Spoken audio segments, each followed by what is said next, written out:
গেছে, সোমবার একটি অনুষ্ঠানে যোগ দিতে রোববার রাতে বান্দরবানের লামায় যাচ্ছিল বৈষম্য বিরোধী ছাত্র আন্দোলনের কেন্দ্রীয় সমন্বয়কদের গাড়িবহর। পথে মেঘনা ব্রিজ পার হওয়ার পর ঢালের অংশে একদল দুর্বৃত্ত দেশীয় অস্ত্র নিয়ে অতর্কিত তাদের গাড়িবহর লক্ষ্য করে হামলা চালায়। ওই সময় ৮ সমন্বয়কের মধ্যে 4 জনের মুঠোফোন ও ম্যানিব্যাগ ছিনিয়ে নিয়ে যায় তারা। এর আগে গত ২৭ নভেম্বর বৈষম্য বিরোধী ছাত্র আন্দোলনের অন্যতম 2 সমন্বয়ক হাসনাত আব্দুল্লাহ ও সার্জিস আলমকে ট্রাক চাপা দিয়ে হত্যার চেষ্টা করা হয়। চট্টগ্রাম কক্সবাজার মহাসড়কে সন্ধ্যা 7:30টার দিকে এই হত্যা চেষ্টার ঘটনা ঘটে। ঠিক তার পরের দিন ২৮ নভেম্বর হাসনাত আব্দুল্লাহকে আরেকবার গাড়ি চাপা দিয়ে হত্যা চেষ্টা করা হয়েছে বলে অভিযোগ ওঠে।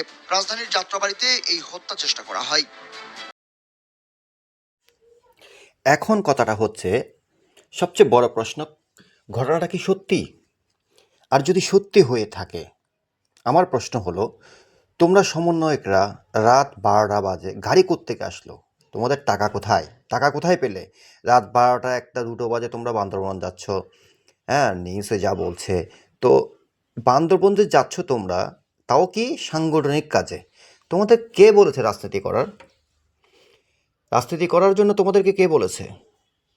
আমি বড় ভাইয়ের মতো তোমাদেরকে বলছি, কি বললাম বুঝতে পেরেছো? এখনও সময় আছে, মন দিয়ে পড়ালেখা করে সবাই বিসিএস দেওয়ার প্রিপারেশন নাও। কোনো প্রকার বাটপারি কাজে মাথা ঘামাইও না।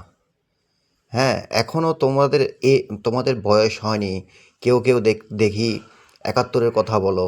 হ্যাঁ, এগুলো খারাপ। এখনও সময় আছে, খুব সুন্দর করে নিজেকে সাজাও, নিজের জীবনটা সাজাও। কি বললাম বুঝতে পেরেছো? দেশটা সবার, দেশটা কারো একার না। কি বললাম? আর তোমাদের চেহারা দেখেতে বোঝা যাচ্ছে, কি তোমাদের হাসি মুখে বোঝা যাচ্ছে তোমরা নাটক করছো। আর নাটক যে করছো সেটাও গুছিয়ে করতে পারছো না। যেটা কলেজ এবং স্কুল জীবনে বন্ধুদের সাথে লুকোচুরির মতো করে, সেটা বাংলাদেশের জনগণের সাথে করিও না। কি বললাম বুঝতে পেরেছো? আর সবচেয়ে বড় জিনিস হচ্ছে, বাংলাদেশের রিক্সাওয়ালা দেখেছো কি সুন্দর কথা বলে, গুছিয়ে কথা বলে? হ্যাঁ, সোশ্যাল মিডিয়াতে ওদের ভিডিও দেখিও, কত জ্ঞান রাখে তারা। তো এদের মতো মিনিমাম জ্ঞানও তোমাদের নেই। এ কথাই শেষ। ঠিক আছে, রাখলাম।